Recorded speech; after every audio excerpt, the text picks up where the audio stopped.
और millennium city Gurugram में बारिश के प्रहार और सिस्टम की बदहाली की मासूमों को इतना दर्द दिया कि पेरेंट्स तक सहम गए। स्कूल से बसों में घर लौट रहे छोटे छोटे बच्चे बीच मझधार में फंस गए। कई घंटों तक उनकी बस पानी में फंसी रही। भूखे प्यासे बच्चे बिलखते रहे। जिन बच्चों को करीब 2 बजे तक घर पहुंच जाना चाहिए था, वो रात को 8 बजे तक घर पहुंचे। देखिए रिपोर्ट।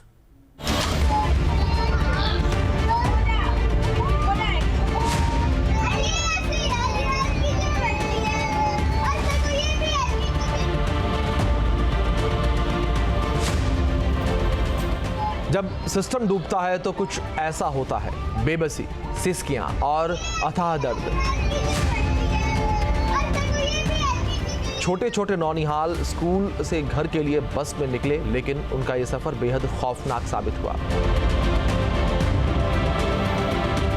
तस्वीरें हैं मिलेनियम सिटी कहे जाने वाले गुरुग्राम की। 1.5 से 2 घंटे की बारिश से मिलेनियम सिटी का सिस्टम एक बार फिर एक्सपोज्ड हो गया।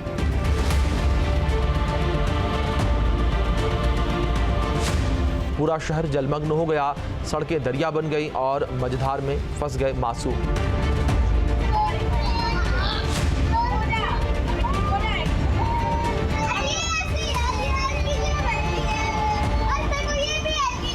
स्कूली बच्चे छुट्टी के बाद अपनी बसों में और वैन में घरों के लिए रवाना हुए। सुभाष चौक समेत कई प्रमुख चौराहों पर 3 से 4 फुट तक पानी भर गया।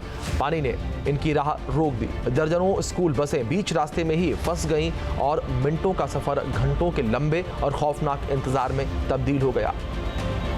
मैंने खुद अपनी बेटी को बड़ी मुश्किल से जाकर के एक सोना रोड से जाकर के पिक किया। उसके बाद भी उसको घर पहुंचते पहुंचते 6 बज गए थे और कुछ बच्चे उसके क्लास के तो 8:30 बजे रात तक घर पहुंचे हैं। सबसे बड़ी बात ये थी कि इतने घंटों तक वो बच्चे भीगे हुए बैठे हुए थे अपने बस में, वैन में, और इवन टीचर्स जो बस में थी वो चाह के भी बहुत ज़्यादा कुछ हेल्प नहीं कर पा रही थी। मासूम 5 से लेकर 8 घंटे तक पानी में फंसे रहे और बसों में भूखे प्यासे कैद रहे।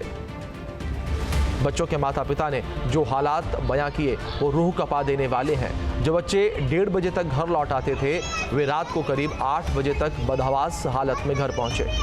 जस्ट इमेजिन कीजिए कोई 7 साल का बच्चा क्लास 2 का अगर बस में या वैन में 5 घंटे, 6 घंटे, 8 घंटे बैठा रहता है तो उसकी मानसिक स्थिति क्या होगी।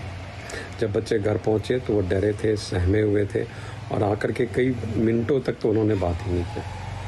सुबह खाना खा के बच्चे निकलते हैं, दिन में टिफ़िन में बच्चे क्या खाते नहीं खाते आपको पता है, और इतने घंटों तक वो पानी के बीच में फंसे हुए रहे।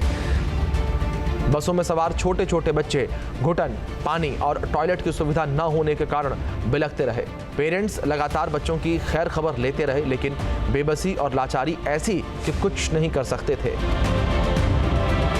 एज अ पेरेंट हम बहुत ही हेल्पलेस फील कर रहे थे इस सिचुएशन में कि हम किसी तरह से अपने बच्चे के पास पहुंच जाए, किसी तरह से अपने बच्चे को अपने घर तक लेके आ पाए सेफली। बट हमारी मतलब हर तरह इस उम्मीद पे, जिस तरह से रोड पे पानी फिरा हुआ था, उस उम्मीद पे भी पानी फिरा हुआ था और बहुत ही ज़्यादा परेशान हो रखे थे हम।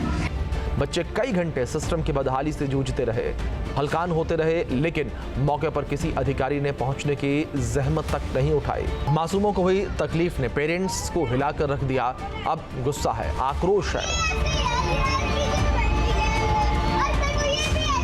हम पेरेंट्स बस दूर बैठे चिंता कर रहे थे, बार बार व्हाट्सएप ग्रुप पे मैसेज एक्सचेंज कर रहे थे, स्कूल को कॉल कर रहे थे, बस को कॉल कर रहे थे कि कोई अपडेट आए।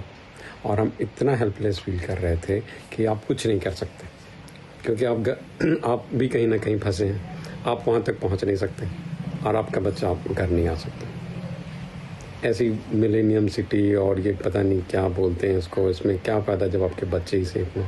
आप इतना टैक्स पे करते हो, लेकिन उसके बदले आपको क्या मिलता है? करोड़ों रुपए बहाने के बाद भी गुरुग्राम के हालात नहीं सुधरे।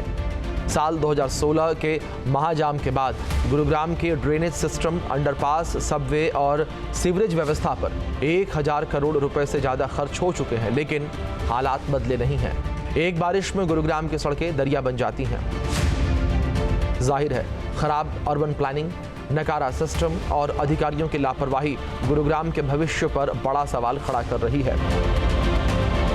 गुरुग्राम की बदहाली अब मासूमों पर भारी पड़ने लगी है। ऐसे में पेरेंट्स का गुस्सा जायज़ है और बड़ा सवाल ये भी है कि आखिर टैक्स क्यों दें। Team news nation.